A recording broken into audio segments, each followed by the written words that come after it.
menurut ayat Quran dan hadis Nabi itu nanti ada bermacam-macam. Ada orang beriman itu yang dimasukkan surga. Ada orang beriman itu yang dimasukkan ke dalam surga. Ada orang beriman itu yang disebut penduduk surga. Kenapa lain-lain, Pak? Karena waktu di dunia amalannya juga lain-lain. Ada orang beriman yang masuk surga. Ini paling murah tiketnya. Mau masuk surga? Kata Nabi begini, ma min abdin qala la ilaha illallah thumma mata ala dhalik illa dakhalal jannah. Kalau seorang hamba sudah mengucap dua kalimat syahadat, dia yakin dengan kebenaran kalimat itu sampai matinya, orang itu akan masuk surga.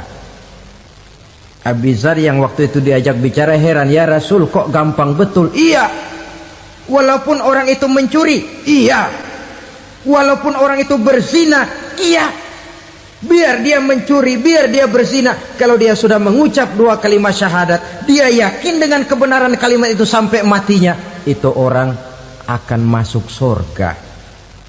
Jadi masuk surga cukup dua kalimat syahadat, yakin sampai mati, masuk surga. Itu perkara masuk.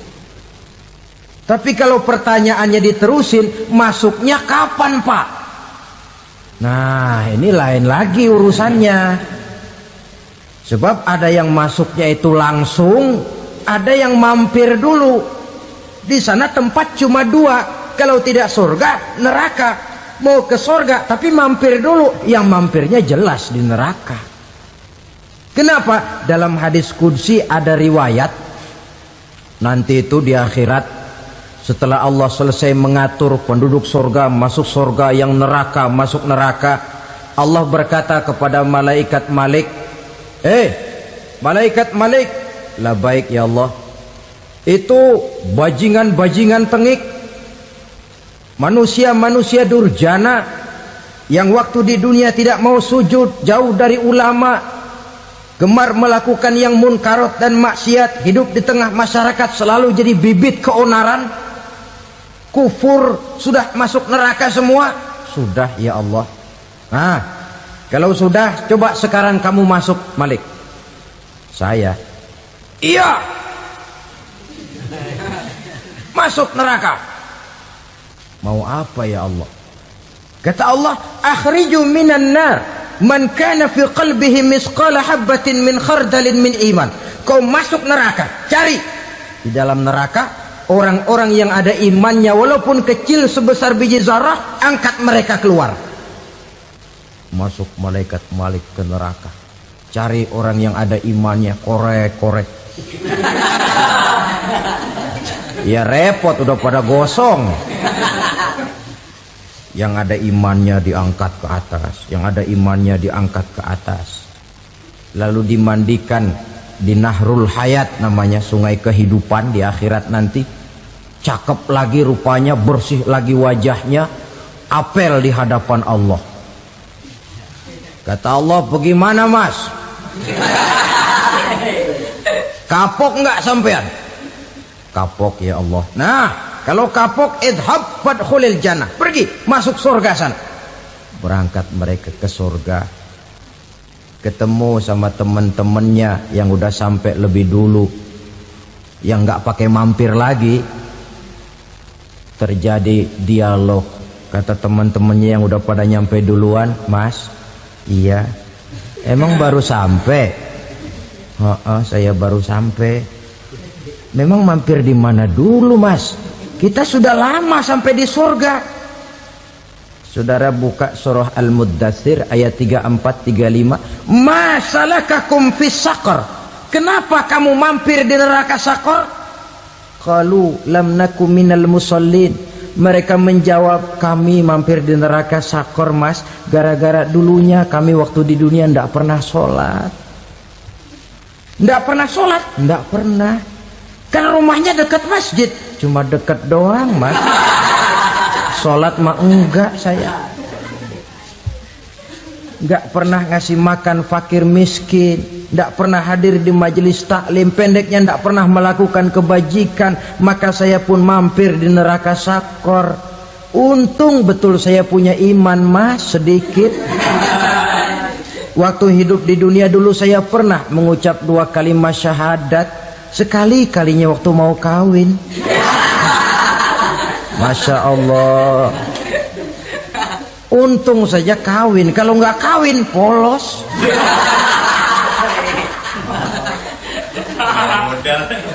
Itu juga pengulu sudah setengah mati ngajarin. Asyhadu alla, asyaduaan, asyaduaan.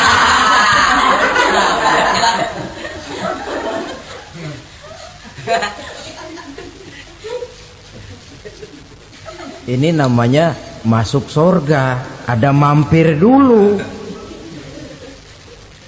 Ada pula orang mukmin itu yang dimasukkan surga. Namanya dimasukkan kan terima beres.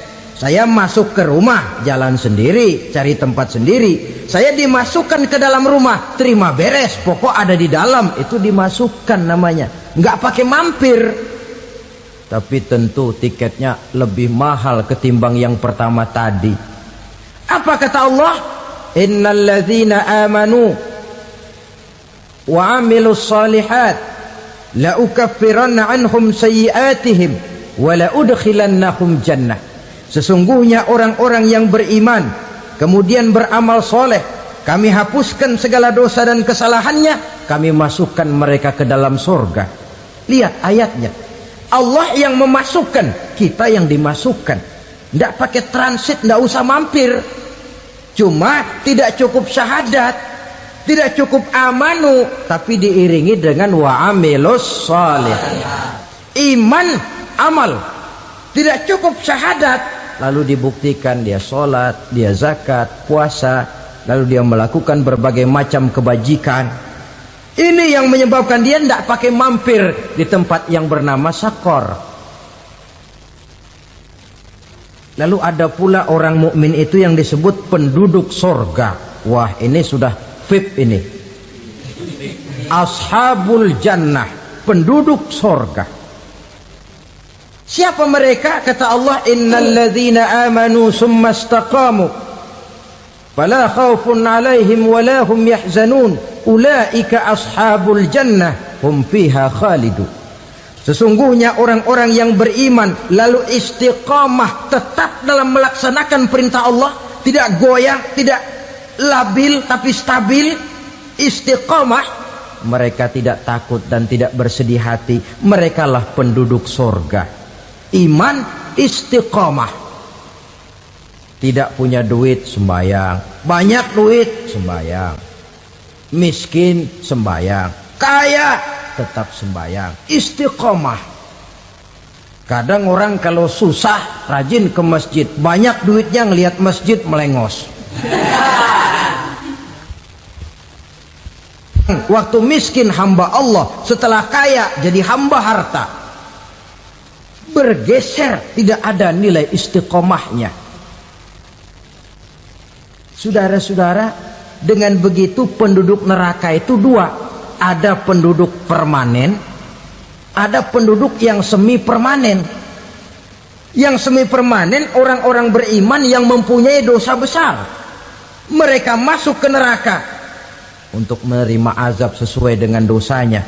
Bila selesai masa azab itu, mereka akan diangkat untuk ditempatkan kembali ke dalam surganya Allah Subhanahu wa ta'ala.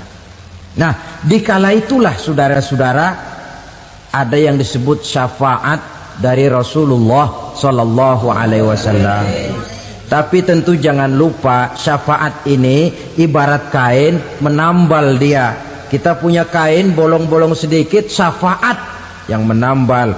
Sholat kita ada kurang dikit, sedekah kita ada campur riak dikit, amalan kita ada tidak karena Allah dikit, kita berharap syafaat. Jadi biarlah kain masih bolong-bolong, yang penting punya kain. Tapi kalau kainnya tidak ada, yang ditambal apanya? Sholat tidak, puasa tidak, zakat tidak, berharap syafaat saja. Ya, terlalu berlebihan itu. Saudara hadirin yang saya hormati, apabila selesai proses penghisaban, proses penghitungan, maka dikala itulah manusia terbagi dalam dua kelompok besar. Fariqun fil jannah wa fariqun fis sa'ir. Sekelompok orang-orang beruntung yang masuk ke dalam surga, dan sekelompok lagi masuk ke dalam neraka. Ibu-ibu, saudara-saudara kaum muslimin rahimakumullah, pada pertemuan yang lalu sudah saya jelaskan bahwa hidup selalu berakhir dengan kematian. Apabila datang kematian menimpa seseorang, datanglah kiamat baginya. Itu yang disebut dengan kiamat kecil. Hakikatnya mati adalah perpindahan dari kehidupan di dunia ini menuju kehidupan di alam barzakh. Menunggu kita di alam barzakh sampai datangnya saat kiamat.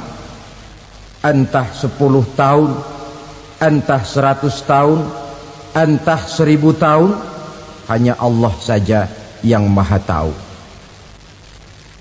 Adapun orang-orang beriman yang melakukan amal kebajikan dalam kehidupan di dunia ini, masa penantian yang lama di alam barzakh buat mereka sebentar saja.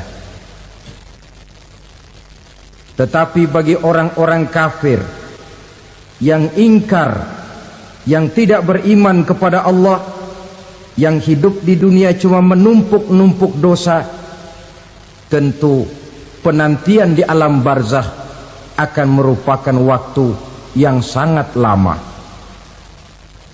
Bukankah dalam kehidupan kita waktu itu memang relatif? Contoh misalnya, bagi pemuda-pemudi yang sedang duduk asyik memadu cinta, waktu 4-5 jam saja rasanya cuma 4-5 menit. Tenggelam oleh keasikan. Tapi buat orang yang berbaring di rumah sakit, meratap di balik-balik apa itu tembok derita kata lagu, di balik dinding-dinding penjara, sehari bagai seminggu, seminggu rasa sebulan, sebulan boleh jadi rasa setahun.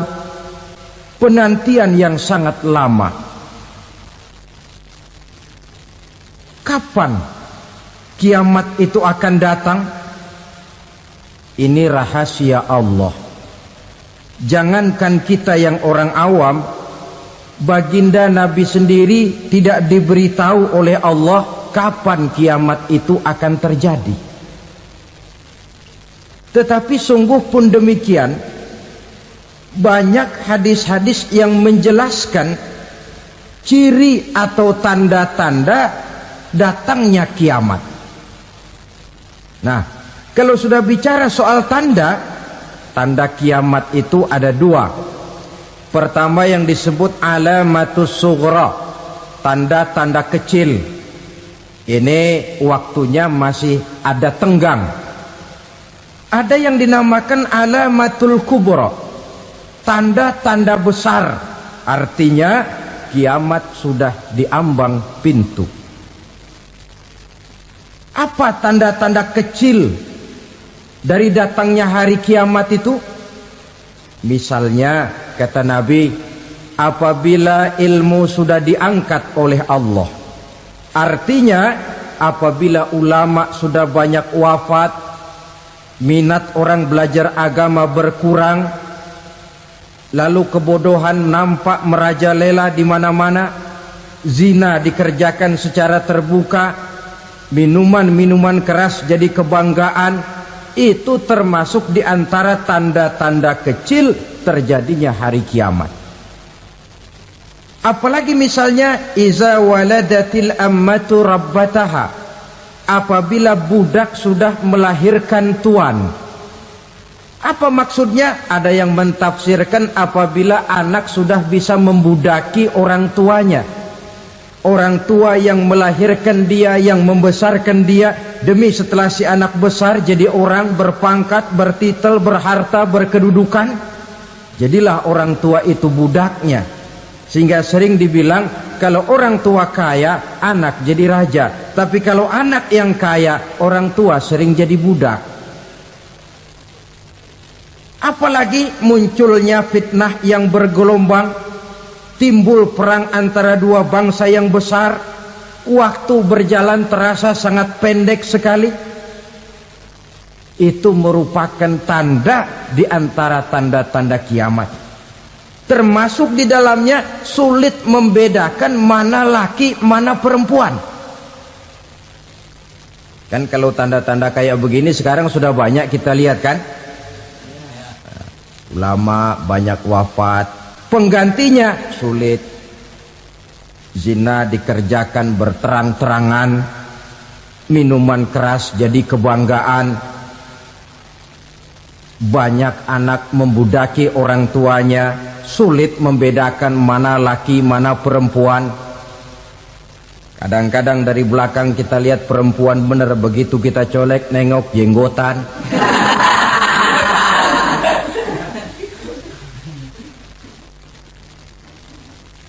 Ini termasuk tanda-tanda kecil, masih ada tenggang sampai akan terjadinya kiamat itu. Nah, yang dimaksud dengan tanda-tanda besar, ini tanda besar artinya kiamat sudah di ambang pintu. Pertama, matahari terbit dari sebelah barat. Apabila matahari sudah terbit dari arah sebelah barat, tertutuplah sudah pintu taubat. Bersabda Nabi kita, la taqumus sa'atu hatta tatlu'a syamsu min maghribiha. Tidak akan datang hari kiamat sampai matahari terbit dari arah sebelah barat. Fa iza tala'at, manakala matahari telah terbit dari arah sebelah barat, wara'ahan nasu, manusia banyak menyaksikan itu, amanu ajma'un, mereka pun lalu beriman.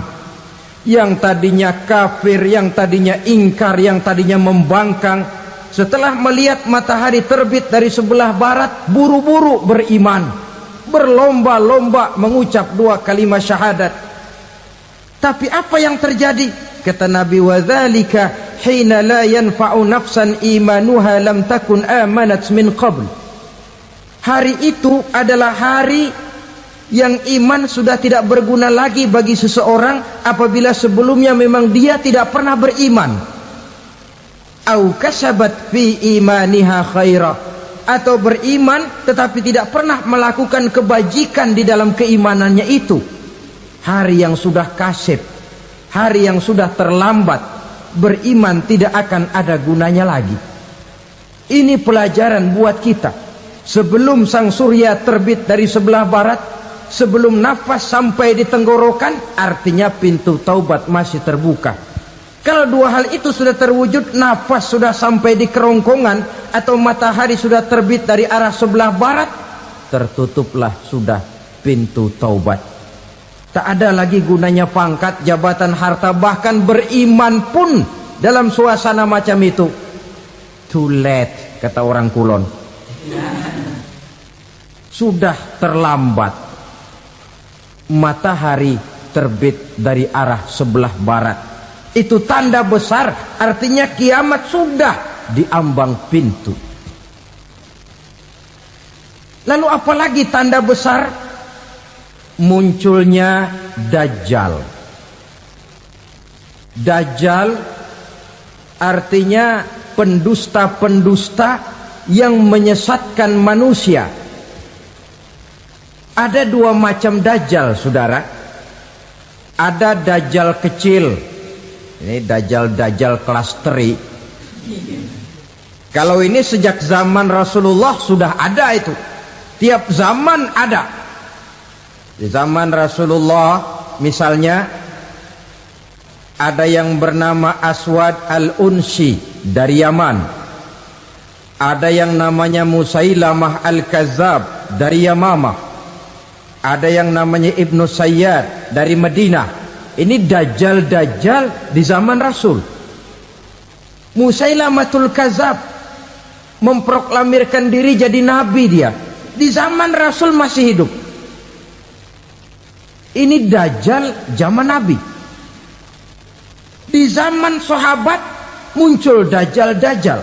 Di zaman kita sekarang ini dajjal-dajjal pun gentayangan. Dajjal-dajjal kelas teri.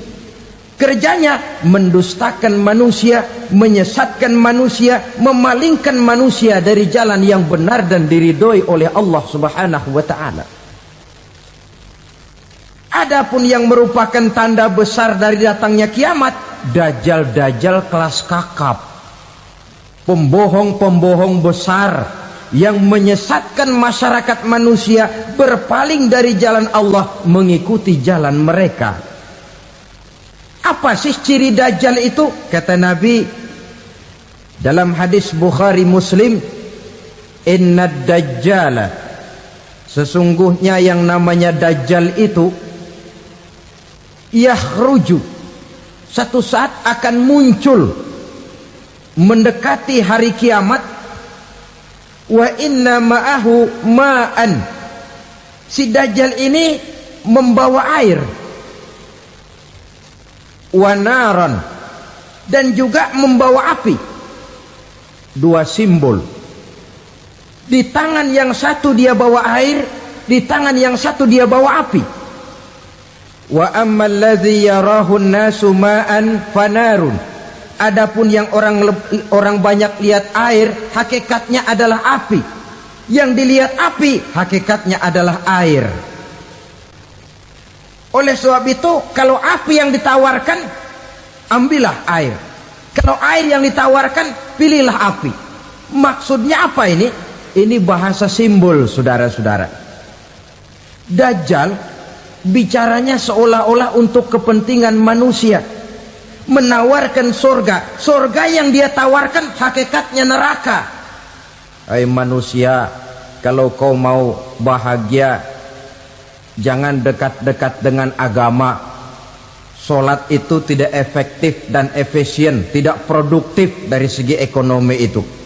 Menghadiri majelis taklim cuma buang-buang waktu. Tahajud, tasbih, tahlil, baca Quran, apa itu? Pekerjaan mubazir saja. Hidup ini cuma sekali, masa yang cuma sekali, manfaatkan dengan sebaik-baiknya. Mumpung, dibawanya sifat mumpung, tetapi dalam pengertian yang sangat negatif. Bicaranya seolah-olah untuk kepentingan manusia, tetapi sebenarnya menjerumuskan manusia. Menawarkan air, tapi sebenarnya api. Menawarkan api, tapi hakikatnya air. Buat apa kamu sholat? Buat apa kamu bayar zakat? Buat apa kamu puasa? Surga yang dicanangkan dajjal, hakikatnya neraka. Neraka yang digambarkan dajjal, pada dasarnya adalah surga. Jadi memutarbalikan fakta itu kerjaan dajjal. Yang hak jadi batil, yang batil dibilang hak, yang benar jadi salah, yang salah malah jadi benar. Tuntunan disuruh jadi tontonan, tontonan malah menjadi tuntunan. Itu pekerjaan dajjal profesinya. Zamannya Nabi Adam, dajjalnya kan iblis. Betul? Betul. Apa sih gang rayuan iblis itu? Allah setelah menciptakan Nabi Adam kan bilang, Adam, kau dan istrimu Hawa tinggal di surga ini. Seluruh fasilitas yang ada di surga persilahkan kau nikmati. Satu yang tidak boleh, jangan coba-coba dekati pohon khuldi. Dekat saja jangan, apalagi sampai memetiknya. Datang dajjal yang namanya iblis ini. Adam, kamu tahu nggak kenapa tidak boleh makan buah khuldi? Ya nggak tahu, pokoknya saya dilarang. Bodoh kamu Dam. Khuldun artinya kekal. Kalau kamu makan itu buah, kau akan kekal di surga buat selamanya. Allah tidak kepengen, maka dilarang kamu makan buah khuldi. Kalau kau ingin kekal di surga Adam, makan saja. Saya bicara begini ini untuk kepentingan kamu Adam. Ini kan ciri-ciri Dajjal. Bicaranya sih seolah-olah untuk kepentingan Nabi Adam, hakikat sebenarnya menjerumuskan Nabi Adam supaya ingkar dan melanggar larangan dari Allah Subhanahu wa ta'ala. Jadi setelah muncul Dajjal, timbul kekacauan-kekacauan di masyarakat. Banyak yang terpengaruh, terpedaya dan terpesona, termasuk mereka yang memproklamirkan diri jadi nabi, mereka yang memproklamirkan diri jadi rasul di zaman sesudah Rasulullah wafat. Itu adalah Dajjal. Maka saya ingatkan, kalau di zaman kita sekarang ini ada orang ngaku jadi nabi, ada orang ngaku jadi rasul, biar bahasa Arabnya kental, Quran hafal, hadis ribuan hadis hafal, biar pakai serban sampai menyengser ke tanah, bahasa Arabnya fasih, tapi dia mengaku jadi nabi, jadi rasul, kita umat Islam wajib tidak percaya, wajib untuk tidak percaya. Itulah Dajjal zaman kita sekarang ini. Tidak mustahil mereka datang mempengaruhi orang awam supaya berpaling dari Rasulullah, mengikuti mereka. Nah, di akhir zaman nanti, mendekati hari kiamat, Dajjal ini muncul. Dajjal kelas kakap, menyesatkan masyarakat manusia untuk berpaling dari Islam, mengikuti seruan mereka. Apalagi di antara datangnya kiamat itu, tanda yang besar itu, turunnya Nabiullah Isa Al-Masih, putra Maryam. Menurut berbagai hadis yang sahih, Nabi Isa Al-Masih nanti akan turun lagi, tidak membawa risalah yang baru, tapi meluruskan risalah Islam ini yang telah banyak ditinggalkan oleh masyarakat. Bahkan ada hadis menjelaskan beliau akan membunuh Nabi, mematahkan kayu-kayu salib, lalu melaksanakan haji dan umrah mengikuti syariat Nabi Muhammad, bukan membawa agama baru. Menjadi semacam mujaddid, reformer, menyelamatkan manusia dari bisikan Dajjal. Bahkan ada riwayat yang menjelaskan bahwa Nabi Isa berhasil mengalahkan Dajjal, mengembalikan masyarakat manusia kembali kepada ajaran Islam yang datang dari Allah, dibawa oleh Rasulullah Sallallahu Alaihi Wasallam. Dengan kata lain, turunnya Nabi Isa bukan sebagai Nabi dan Rasul baru, tetapi mengikuti syariat Nabi kita Muhammad Sallallahu Alaihi Wasallam. Saudara hadirin, ibu-ibu hadirat yang saya hormati, kemudian apalagi di antara tanda-tanda besar akan datangnya kiamat itu? Keluarnya asap atau awan. Kata Nabi, inna min asyrati sa'ah dukhanan yamla'u ma bainal masyriqi wal maghrib. Di antara tanda-tanda kiamat, munculnya awan antara langit dan bumi. Ini pun diperkuat dalam surah Ad-Dukhan ayat 10. Fartaqib yauma ta'tis sama bidukhanim mubin fayughshan nas hadza azabun alim.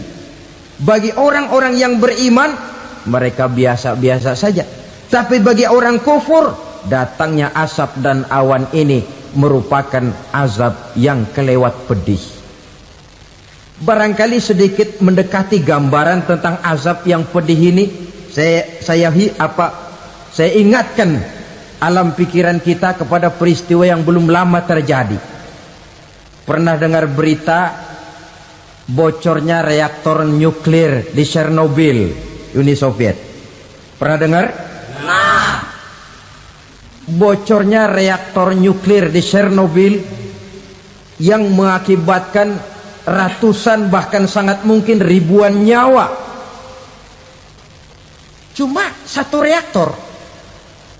Bagaimana kalau seluruh cadangan nuklir yang dimiliki oleh para negara adikuasa ini diledakkan? Bahkan yang konon menurut catatan cadangan nuklir yang dimiliki bersama oleh Amerika dan Rusia sekarang ini sudah sanggup memusnahkan 6 miliar manusia, 1,5 kali lebih banyak dari jumlah manusia yang nongkrong di permukaan bumi ini. Saudara-saudara hadirin yang saya hormati, lalu saat mendekati hari kiamat, apalagi tandanya? Setelah Nabi Isa wafat, pada saat turunnya yang kedua kali, lalu Allah meniupkan angin sejuk. Semua orang-orang beriman, orang-orang baik wafat, sehingga penghuni bumi ini cuma tinggal lagi terdiri dari orang-orang kafir. Tidak ada lagi di bumi ini yang bisa mengucapkan Allah. Sehingga dalam hadis qudsi itu ada keterangan, innallaha azza wa jalla yaqulu li Israfil. Allah pernah pesan kepada malaikat Israfil, kata Allah, Israfil, idza sami'ta qailan yaqul Allah Allah fa akhirin nafakh 40 sanatan ikraman liqailiha. Hai Israfil, apabila kau dengar di permukaan bumi masih banyak orang yang mengucapkan Allah Allah, maka tunda sangkakala kiamat itu 40 tahun. Untuk apa? Ikraman liqailiha, menghormati orang yang mengucapkan Allah Allah itu. Wah, jadi karena sekarang masih banyak yang mengucapkan Allah, besar hatilah kita, masih jauh kiamat itu. Tapi jangan lupa, kiamat pribadi, kiamat kecil itu yang gak kita sangka-sangka. Ajal datang mencabut nyawa, itu kiamat pribadi, dan itu yang pasti kita hadapi, dan itu yang membuat kita tidak boleh bersikap main-main di dalam kehidupan sekarang ini. Saudara hadirin yang saya hormati, tidak ada lagi orang-orang muslim. Seluruh penduduk dunia ini kafir. Lalu terciptalah struktur sosial yang berlandaskan prinsip hidup semau gue. Bakal terjadilah prinsip di mana yang kaya menyantap yang miskin, yang kuat menindas yang lemah. Hidup sudah bagaikan di rimba belantara, berlaku hukum rimba. Siapa yang kuat dia yang menang, siapa yang lemah menjadi mangsa. Timbul kekacauan, maksiat merajalela, munkarat menjadi-jadi, sehingga isi bumi ini penuh dengan segala macam perbuatan dosa. Tidak ada perlunya lagi alam diperpanjang temponya. Datang saat yang sudah dijanjikan oleh Allah Azza wa Jalla, maka terjadilah yang disebut kiamat kubra, kiamat besar, kiamat ancur-ancuran. Bagaimana kejadian ini dimulai? Dalam surah Az-Zumar ayat 68, Allah Subhanahu wa taala berfirman, wa nufikha fis-suri fasa'iqa man fis samawati wa man fil ardi illa man sya'allahu. Maka manakala ditiuplah sangkakala, terkejutlah seluruh yang ada di langit dan seluruh yang ada di bumi. Bila saat kiamat datang, Allah perintah malaikat Israfil, Israfil, tiup sangkakalamu. Ditiuplah sangkakala oleh malaikat Israfil. Yang akibat daripada tiupan itu, seluruh yang ada di langit, seluruh yang ada di permukaan bumi terkejut. Yang ada di langit siapa? Malaikat kan. Bayangin aja kalau malaikat kaget, apalagi kita.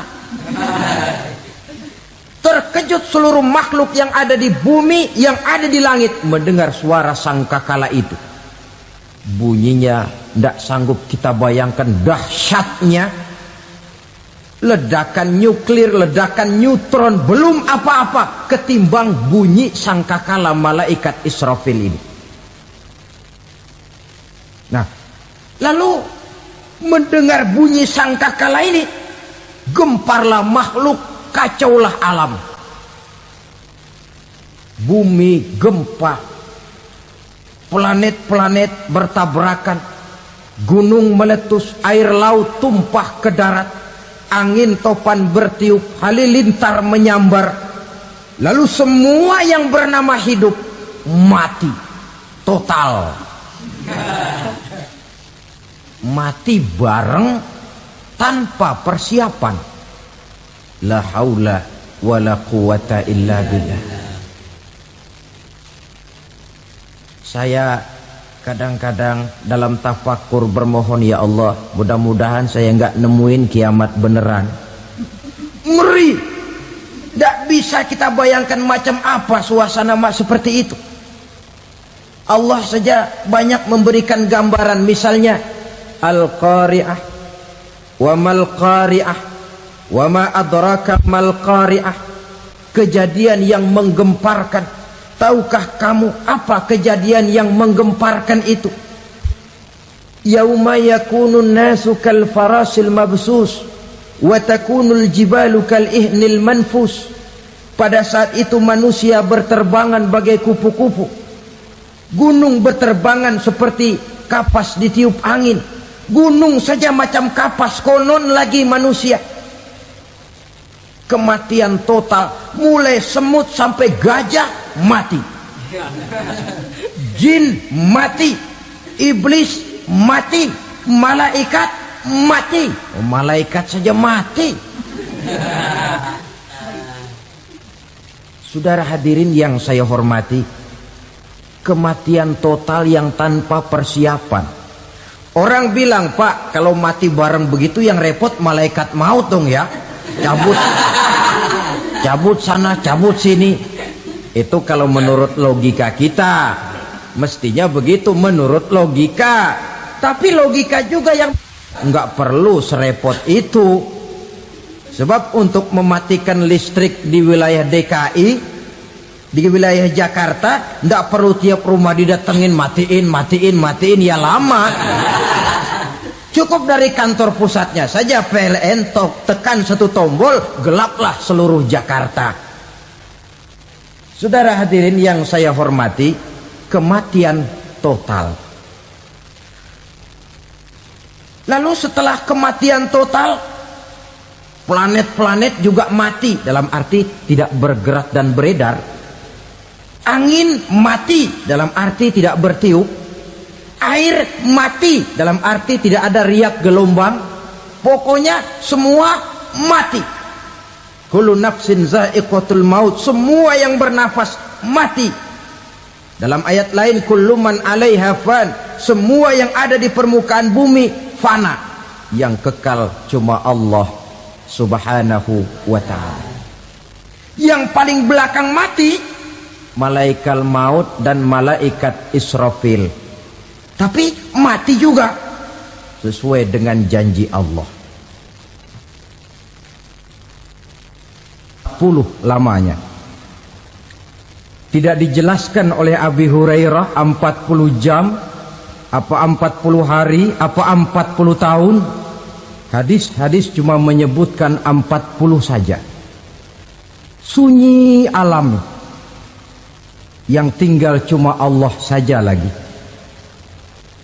Ketika itu Allah berseru-seru, katanya, limanil mulkul yauma. Siapa para penguasa hari ini? Mana itu raja-raja dan penguasa yang dulu mengaku jadi Tuhan? Fir'aun. Mana Fir'aun sekarang?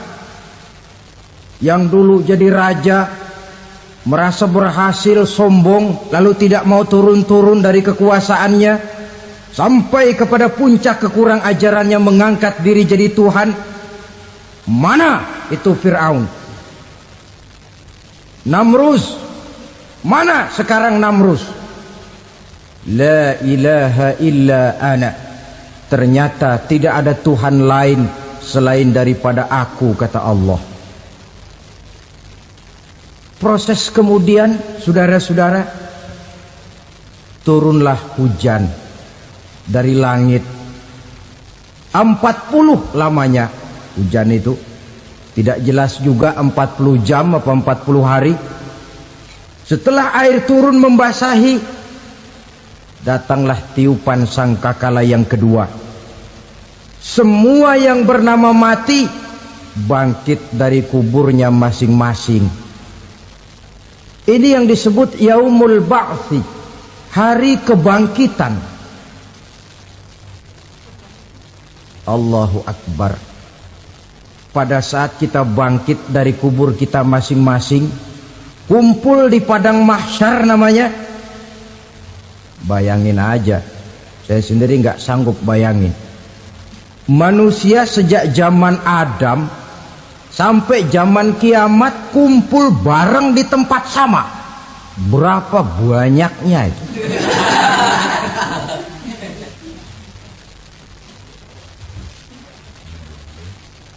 Dan yang luar biasa menurut satu riwayat, pada saat bangkit itu, Masya Allah, roman muka kita berubah, disesuaikan dengan amalan kita waktu di dunia ini. Barang siapa yang waktu di dunia amalannya itu amalan tikus, di akhirat nanti dia bangkit dari kubur, mukanya seperti muka tikus. Gagah betul badannya, tapi mukanya seperti tikus. Kenapa? Amalannya waktu di dunia seperti amalan tikus. Apa amalan tikus itu? Suka ngegeragoti barang yang sudah disimpan rapi-rapi. Orang sudah simpan uang rapi-rapi, simpan perhiasan rapi-rapi, digeragoti oleh tikus. Maling-maling, pencoleng-pencoleng, koruptor-koruptor. Itu nanti di akhirat nanti kita lihat mukanya seperti muka tikus. Oh ini waktu di dunia suka nyolong, hanya seperti muka tikus. Barang siapa yang waktu di dunia ini amalannya itu amalan macan, dia akan bangkit nanti mukanya seperti muka macan. Apa amalan macan? Macan itu amalannya menang-menangan. Orang yang mau menang saja nggak mau mengalah. Coba lihat di hutan, kenal hutan nggak? Di hutan, raja hutan di mana-mana pasti macan. Betul kan? Betul. Padahal hutan belum pernah bikin pemilihan umum. Tapi macan tidak peduli ada pemilihan umum apa tidak, pokok saya raja. Sebab apa? Macan jadi raja itu bukan karena benar, tapi karena kuat jadi raja. Setelah dia jadi raja, rakyat hutan yang mesti dilindungi malah dimakan oleh raja macan. Kambing rakyat hutan dimakan oleh macan. Ayam rakyat hutan dimakan oleh macan. Itu nanti kita lihat di akhirat itu mukanya seperti muka macan, gagah betul. Lalu barang siapa yang di dunia ini amalannya itu seperti amalan anjing, nanti dia punya muka seperti muka anjing. Apa amalan anjing? Pertama, anjing itu kalau disuruh jaga rumah, dia tidak bisa membedakan mana maling, mana tamu. Biar yang datang maling, kalau bawa tulang, anjing kalem. Yang kedua, anjing itu akan setia kepada siapa saja yang memberinya roti. Siapa yang memberinya roti, itulah majikannya. Apa kata majikannya pasti dia laksanakan. Soal benar atau salah dia tidak peduli. Setelah anjing dapat roti, dia tidak punya pilihan lain kecuali bilang, abdi mah kumaha juragan wae ayeuna mah.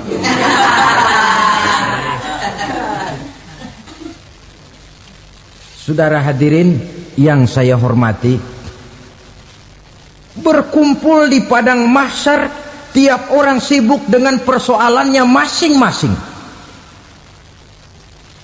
Matahari waktu itu didekatkan oleh Allah, panas luar biasa. Ada yang saking panasnya itu mencucurkan peluh keringat sampai sebatas mata kakinya.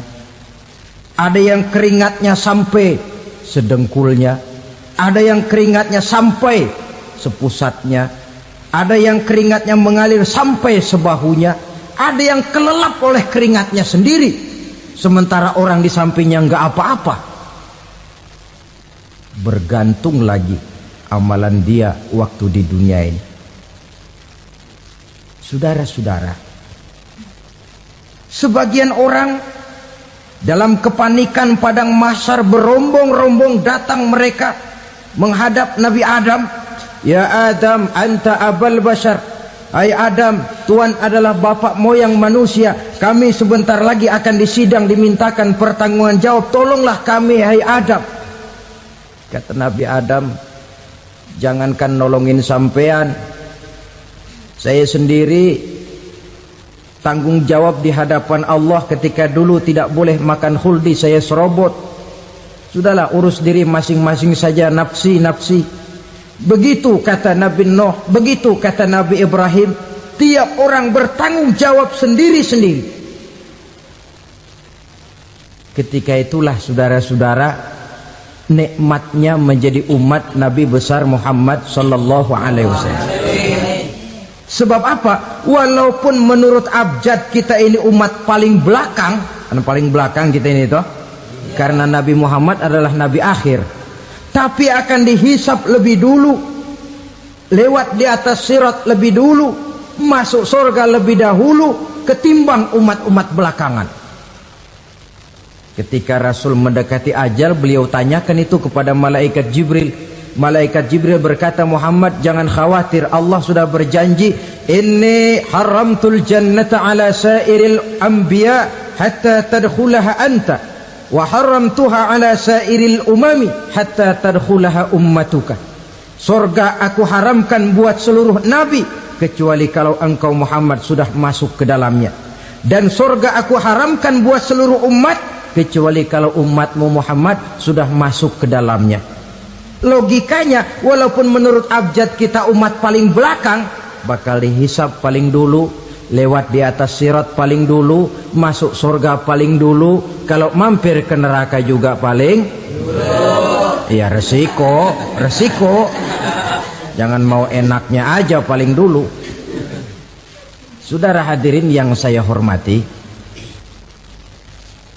setelah masa kebangkitan itu jangan dikira begitu bangkit langsung diperiksa. Masih menunggu menanti ribuan tahun perhitungan padang mahsyar untuk sampai kepada proses yang disebut yaumul hisab, hari perhitungan. Seorang demi seorang bakal dipanggil. Bayangkan saja, kita se-RT saja di absen, kadang-kadang perlu waktu lama. Ini manusia sejak zaman Nabi Adam sampai datang hari kiamat, satu demi satu disidang di hadapan Qadhi Rabbul Jalil. Status sosial copot sudah waktu itu. Yang pernah jadi hartawan di situ tidak lagi kelihatan kehartawanannya. Yang pernah jadi jenderal tidak lagi dipanggil jenderalnya. Yang ustadz tidak lagi dipanggil al-mukarramnya. Seluruh status sosial selesai. Dipanggillah kita seorang demi seorang menghadap Qadhi Rabbul Jalil. Bagaimana proses penghisaban itu? Pertama, proses tanya jawab. Di antaranya ada hadis menyatakan, lan tazula qadama 'abdin yaumal qiyamah hatta yus'ala an arba'i khisalin. Besok di hari kiamat tidak akan bergeser telapak kaki seorang hamba sampai dia ditanya lebih dulu tentang 4 persoalan. Tentang ilmunya, kemana ilmu itu diamalkan. Tentang umurnya, di mana umur itu dihabiskan. Tentang masa mudanya, kemana masa muda itu dipakai.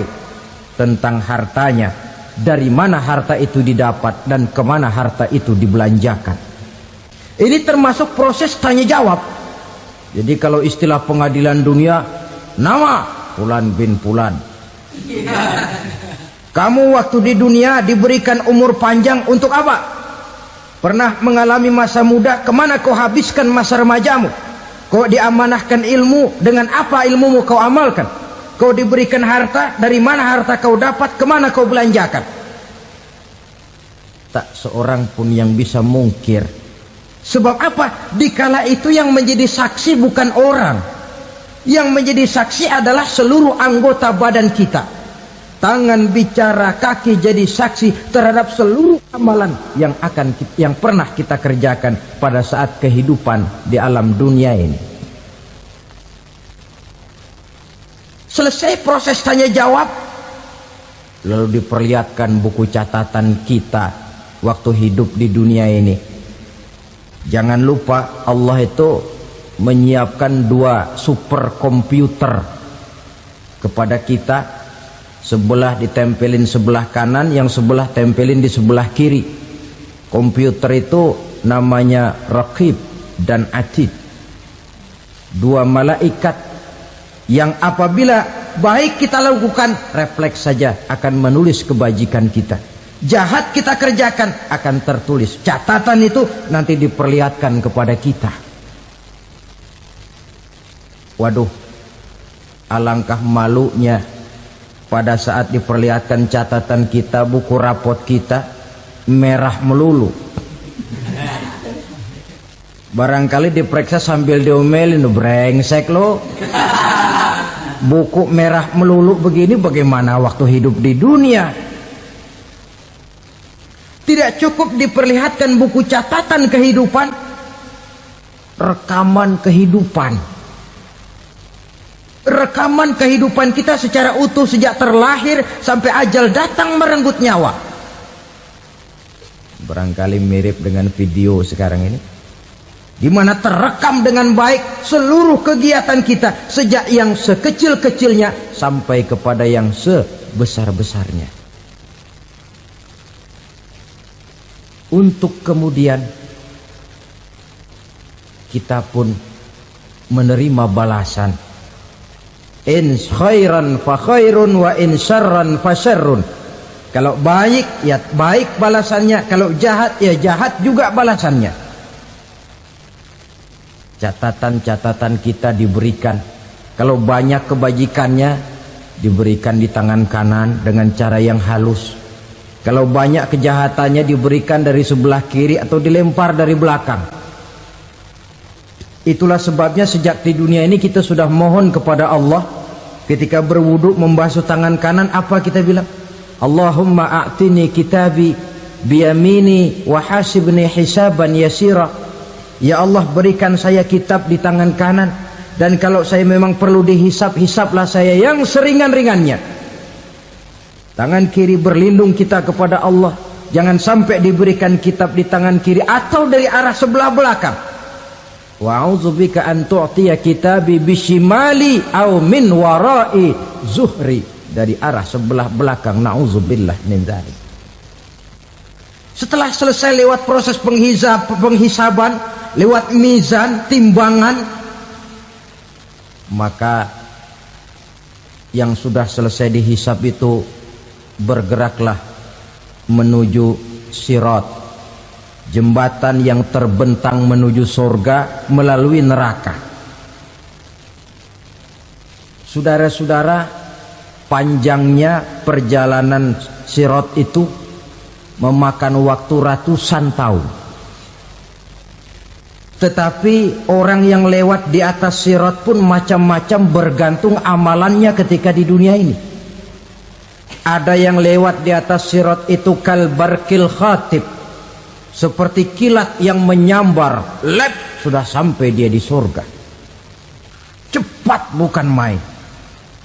Ada yang lewat di atas sirat itu seperti orang lari-lari.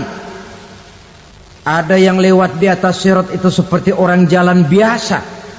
Ada yang sambil merangkak, ada yang sambil ngesor, ada yang sambil gelayutan, ada yang selamat sampai ke ujung ke surga, ada yang tergelincir jatuh masuk ke dalam neraka, bergantung amalannya dalam kehidupan di dunia sekarang ini.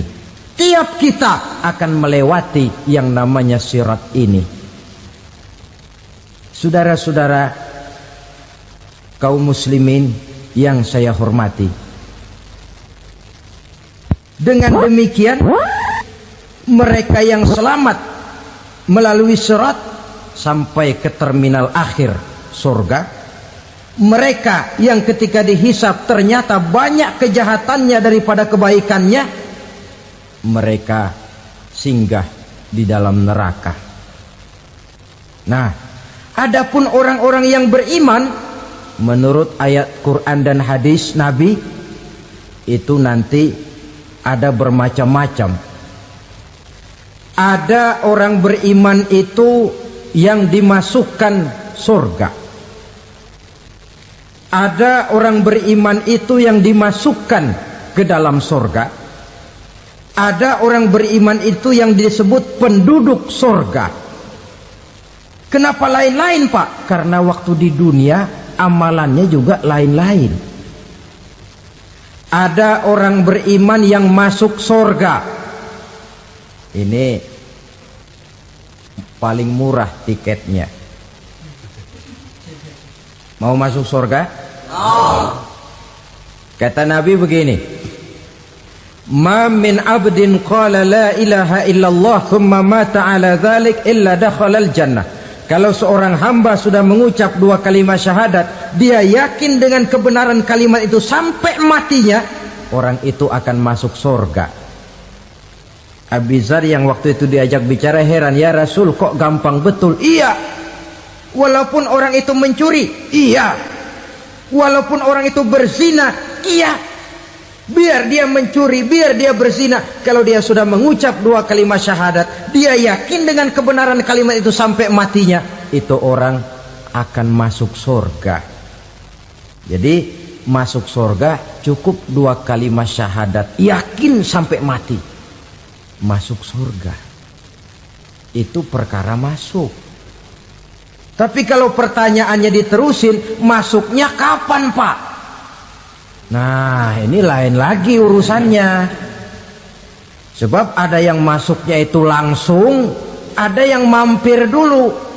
Di sana tempat cuma dua, kalau tidak surga, neraka. Mau ke surga tapi mampir dulu, yang mampirnya jelas di neraka.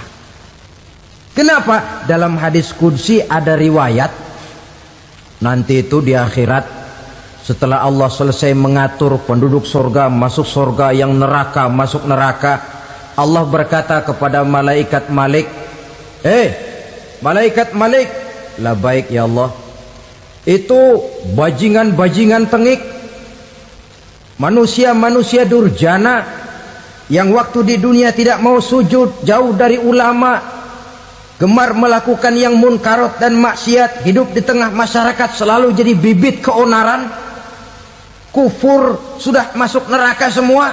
Sudah ya Allah. Nah, kalau sudah, coba sekarang kamu masuk, Malik. Saya, iya, masuk neraka. Mau apa ya Allah?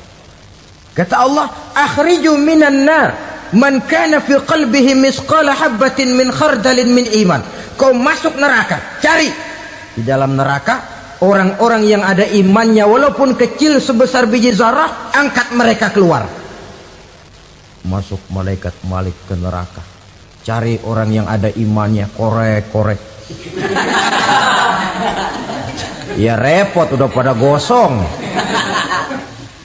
Yang ada imannya diangkat ke atas, yang ada imannya diangkat ke atas, lalu dimandikan di Nahrul Hayat, namanya sungai kehidupan di akhirat nanti.